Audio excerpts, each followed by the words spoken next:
igreja. Imagina a igreja de Corinto hoje em dia. E você vê o apóstolo Paulo falando deles assim, não falta nenhum dom para essa igreja. O que você ia imaginar? Porque quando eu leio isso, eu imagino uma igreja extraordinária, uma igreja muito forte. Hoje em dia a gente diria que, nossa, que igreja avivada, igreja cheia do Espírito Santo, cheia do poder de Deus, onde tem cura, onde tem milagre, onde tem revelação, onde tem profecia, onde tem milagre acontecendo. Porque é isso que Paulo está falando ali. E a gente vê essa igreja e a gente pensa, nossa, devem ser cristãos muito maduros. Devem ser cristãos cheios do Espírito Santo. Só que quando a gente continua lendo, a gente percebe algo muito importante, muito interessante.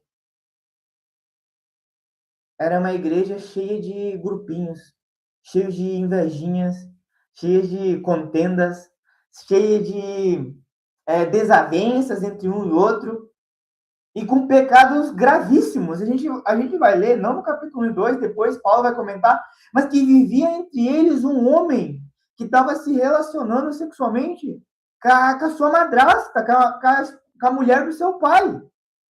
E eles estavam achando isso, nossa, normal, super legal, como se estivesse tudo bem. E o que a gente aprende com isso, meus irmãos? Que nem sempre, aonde a gente vê que tem poder, que tem milagre, que tem cura, significa que tem caráter. E uma coisa não é... Se tem uma coisa, não significa que não vai ter outra. Não, pode ter as duas coisas. O apóstolo Paulo é um exemplo disso. Os 12 apóstolos de Jesus, o próprio Jesus é um exemplo disso. É extremamente possível ter o caráter, o fruto do Espírito Santo, as virtudes do Espírito Santo, e ter também o poder de Deus, os dons de Deus operando na sua vida. Mas veja que a igreja de Corinto, ela fluía nos dons espirituais, mas pecava no caráter. Porque eles eram divididos, um falava mal do outro, tinha um cara ali, um homem ali que estava se relacionando com a sua madrasta. Então, nem sempre as aparências vão mostrar se de fato uma igreja está vivendo ou não conforme que Deus deseja. E Paulo, então, ele vai instruir eles nesse sentido ali, ele continua dizendo que muitos deles diziam, eu sou de Apolo, eu sou de Paulo, eu sou de Pedro, eu sou de Cristo. Ao que Paulo vai dizer, acaso Cristo foi dividido? Acaso foi Paulo que foi crucificado?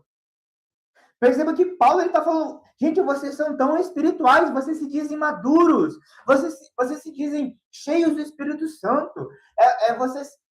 E ele está dizendo, mas vocês se dividem por bobagem. Vocês estão errando em coisas tão pequenas. Aí Paulo diz, vocês deveriam ser unidos, vocês deveriam ter um modo de pensar. E sabe, meus irmãos, eu não sei vocês, mas quando eu leio isso, é como se existisse um tapa na minha cara. Porque, às vezes, a gente acha que o uau, assim, o que é o extraordinário da vida cristã, é a manifestação do poder de Deus, do sobrenatural de Deus. E não que isso não seja extraordinário. Com certeza é. E não que isso não seja uau, porque é algo muito maravilhoso de se experimentar. Mas veja que, para Deus, ter isso, mas não ter o caráter, não ter o fruto do Espírito Santo, não adianta. Veja que Jesus lá em Mateus capítulo 7, ele fala assim, naqueles últimos dias, muitos chegarão diante de mim e dirão, Senhor, Senhor, em teu nome profetizamos, expulsamos demônios, curamos pessoas, fizemos milagres. E Jesus vai dizer, apartai-vos de mim, porque não vos conheço. E é por isso, meus irmãos, que a gente vê hoje em dia tantas igrejas por aí, e não julgando as pessoas que estão lá, mas entendendo através da palavra que o comportamento, as atitudes deles, muitas vezes não refletem o que a palavra diz. Porque às vezes tem igreja que está tendo profetada, está tendo revelação do CPF, loucuragem, mas a vida das pessoas não é transformada.